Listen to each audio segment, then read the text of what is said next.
Welcome back. I'm B.L.Y, and you're watching B.L.Y. B.L.Y said we're making a farm, and that's what we're doing today, folks. We're making a farm. A Squid Ink farm. A Squid Ink farm 2.0. 2.0? Why 2.0? Because Dakara already has a Squid Ink farm. And here it is. I live in America, and I've lived in lots of places in America. Well, not lots of places, but more than one place. In a lot of places here in America, there are old factories that are shut down, like this one. What do we do when an old factory shuts down in a big city in America? We reclaim the building and reclaim the land and transform it and make it into luxury apartments, complete with accommodations for the highest standard of living. Yeah, this place is old and the factory floor's been gutted, so we can't really use it to make Squid Ink anymore. And this actually used to be the edge of the city. Yeah, the city didn't expand past here, but we need to move out now, further beyond, to build a new Squid Ink factory. Because I need a lot of Squid Ink. Because I'm getting ready to make something big. So why don't we head back over here to where we started the episode, because I think this is where we're gonna put our new Squid Ink factory. Shut up, crow! I'm sorry about that, there are crows outside my window almost every day. Why don't you shut up? Alright, here comes the plan for the episode. You got your notepads ready and pencils up? The Squid Ink farm we'll be building today borrows its design from Logical Geek Boy. I've got his video linked in the description if you want to go see how to make this farm and build it yourself and understand how it works. Please follow the link and check out his channel. Alright, I've studied the design. I try that again. After studying the design, we're going to need a plot of land as big as, this plot of land that I've selected. So now, we must chop down all the trees, check. Clear out all the leaves, check. Dig up all the dirt, check. And fill in all the holes in the ground, check. Now, I'm not just some crazy, cuckoo, crazy person. I chose this area for a reason. Actually, namely, two reasons. One, because the farm, I'm going to bury it underground, so you won't see the farm, but you're going to see the building on top of it. And if it's too close to the other buildings in the city, it might throw off the scale of those buildings, shrink them down, and make them look kind of funky. And reason number two, the biome we're in is river and dark oak. Squids like to spawn in river. They love this river. This river runs through the city, actually on the mainland side. The city's bordered by this river, and on the other side it's bordered by the ocean. It's the city, Dakara, is like an island, like Manhattan. This river has a lot of squid in it all the time. So this is going to be a great spot for a Squid Ink factory. And right here, in this spot of the river, it does this double loop around thing. I don't know if this happens in nature, and if it does, I don't know what you call it, but it's cool. And it just kind of like congregates and condenses a whole lot of river biome territory into a nice round area where river biomes are usually kind of just stretched out and thin. Why don't I take advantage of all this clumped up river biome and make this the spot where I'm going to build this Squid Ink factory? It's time, students. Chop the trees, clear the leaves, blah, blah, blah, blah, blah, blah. And just like that. Get your goggles on, we're going underground. I've been dusting up a little bit of this build in creative mode, and I gotta tell you guys, I am really excited for it. It's partially on the ground, partially underground, partially in the water, and it kind of has this aquatic factory type of vibe to it. I think it's gonna be really cool. And I'm a little bit nervous because I do not have the best history with making farms, but so far, following Logical Geek Boy's tutorial has been really smooth. This is going well. I'm now beneath the farm, and I've got a few more things to install, and then this puppy should be operational. Clog my eyes out, will ya? Who lives in a little room under the earth? I do. Me. Yeah. Yeah. Hey.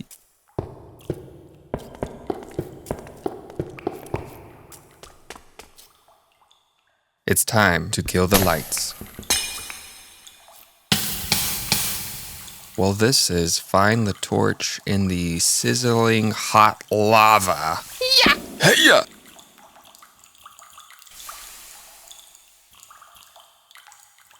Squiddies?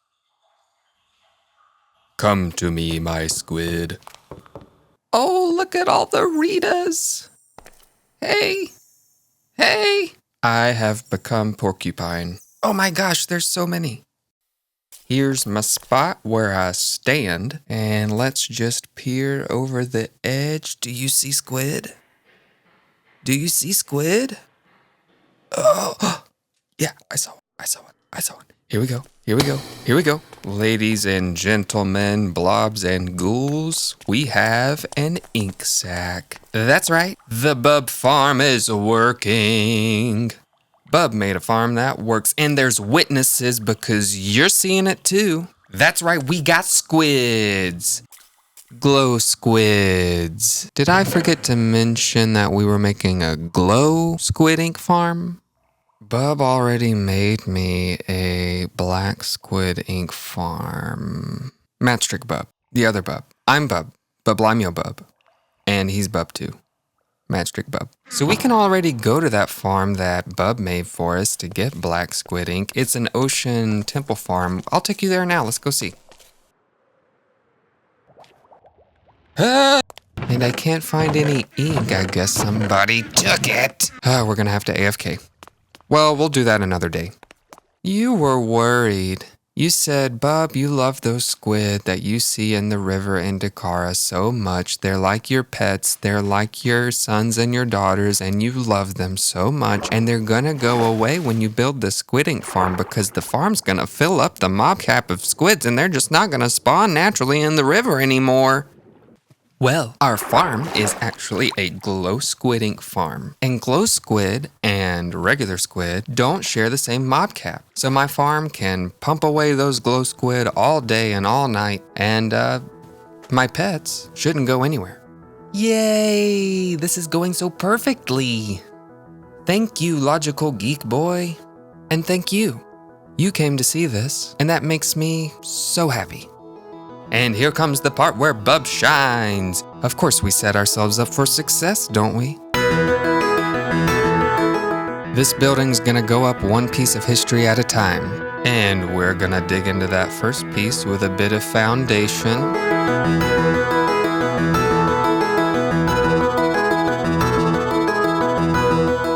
I'm sure you're wondering what that big antenna-looking thing poking up out of the river is. We'll get to that later, don't worry.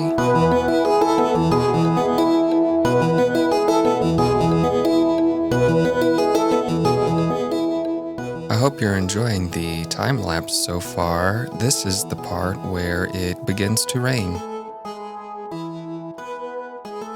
Now we can talk a little bit about the history of this building. What I'm showing you is the original factory that was built by the very first owners of the factory. But that was a long time ago. Such a long time ago that those owners are gone. And they gave the factory to someone else. And now those people are gone.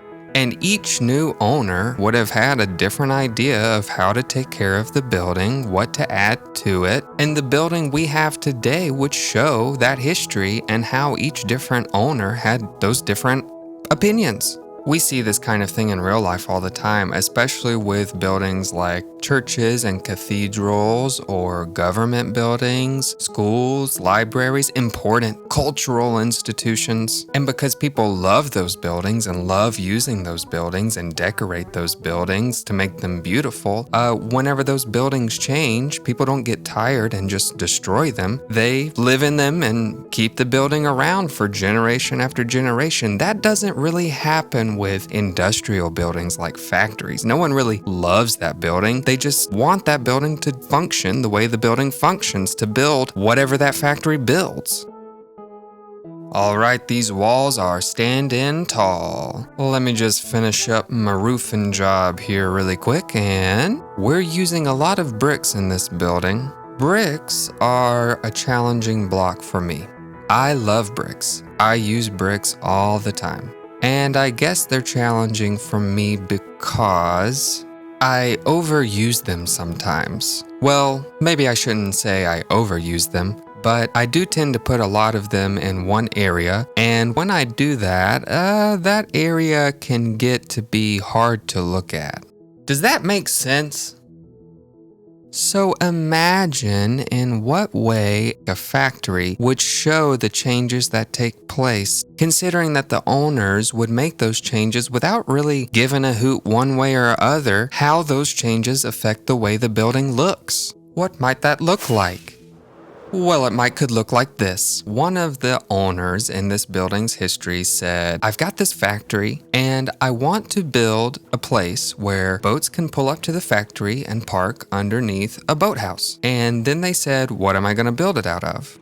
If they're a smart business person, they're not going to think it's gotta be brick. They're going to think it's gotta be whatever the cheapest, most efficient material is. And it doesn't matter if it's not brick, and it doesn't matter how that material looks with brick because it's a factory. I'm getting a little carried away here, but that's okay because I'm having fun with this idea. Hey, it's just what us builders do when we build in Minecraft. Things can look their best when they're beautiful, and things can look their best when they're telling a story with the way they look. And so that's why I went with the stone and gravel and deep slate and the wood for building this boathouse, just to try and tell that story.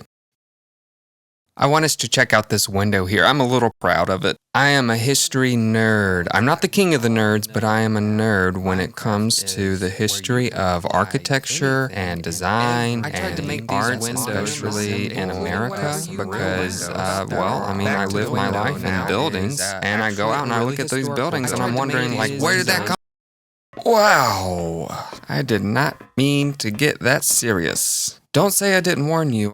I had to step away. Remember in the last episode, and I said we were going to put some houses here. It's got a little privacy garden. This is a very casual little custom tree I plopped in right here next to my azalea bush bushipetos. I actually discovered a better use of the space would be turning it into a single house, just one residence, but I insisted on having the privacy garden wall wrap around the house, so I had to fuse together the back wall of the house and that garden wall. I like the fast leaves texture where it's blacked in like that.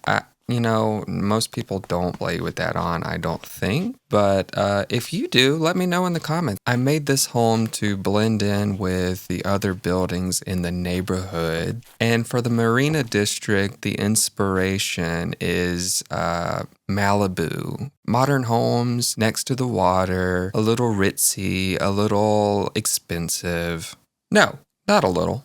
Very expensive. Nice view of our dog park. Hello! It feels good just making stuff in Minecraft without thinking about it too much. Have you seen the dog walker? No, I don't want a melon.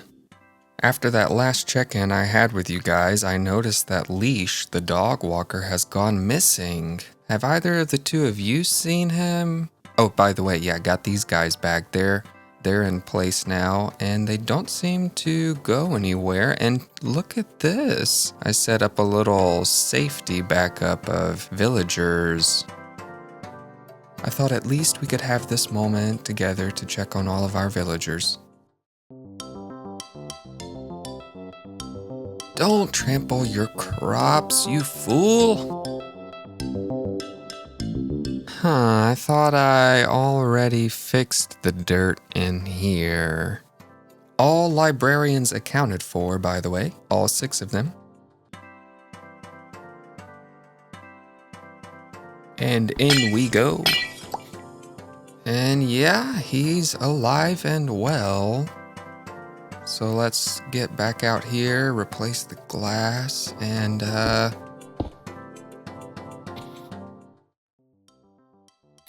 Who's next? Coffee Barney. Whee! Ow! You good?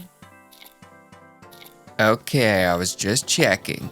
Oh, you guys, look at this. I got Savannah Go to look out his window. Remember how he was not wanting to look out his window? He was very stubborn not wanting to look out. But I situated the worksite block up there, and now he loves looking out that window. It's awesome! And in this box, I've got a little project that I'm gonna do at some point in the near future to make that look a little more incorporated into the build. But that'll happen another time.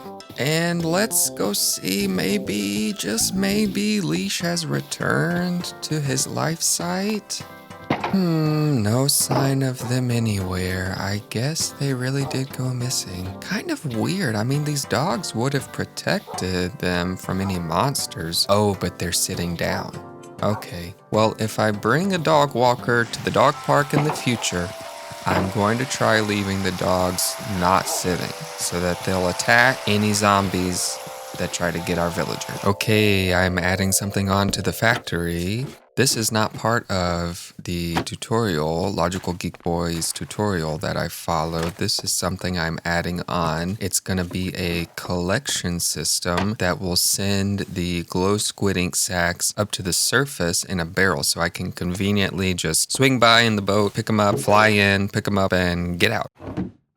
And it's working. Now we go back to the belly of the beast. Okay, the last piece of the puzzle. Oh, I'm so nervous. I'm holding my breath. If I've built this correctly, then we will have success. If I haven't built this correctly, we will have absolute failure. When I put this hopper here, and... oh, yes. Ha-ha-ha! We have success. You see the items flowing up the water spout, and sure enough, our chest is emptying. That means the stuff should be going to the surface and filling up our barrel. Let's go see, let's go see.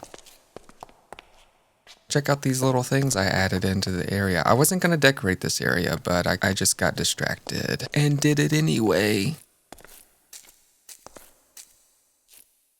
I have a good feeling we're going to see some glow ink sacks inside this barrel. Aha! And now I explain. This thing is an on-off switch.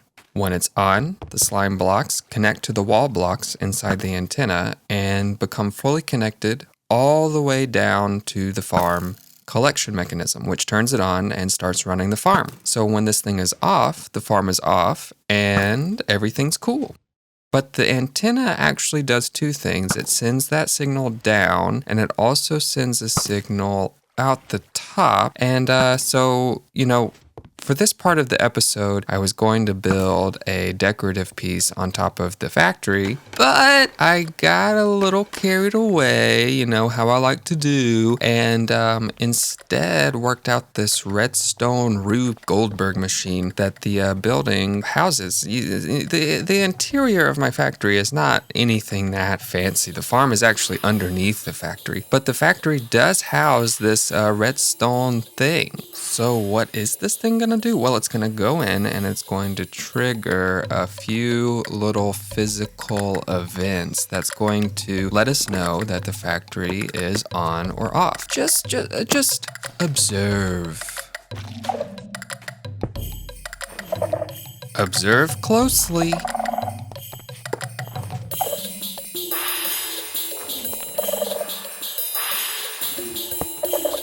Observe. No, you're not observing.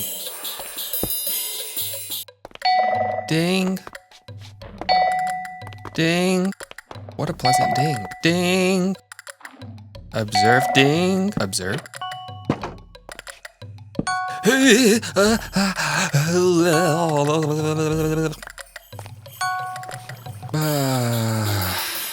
Oh man, I can never react fast enough to these things.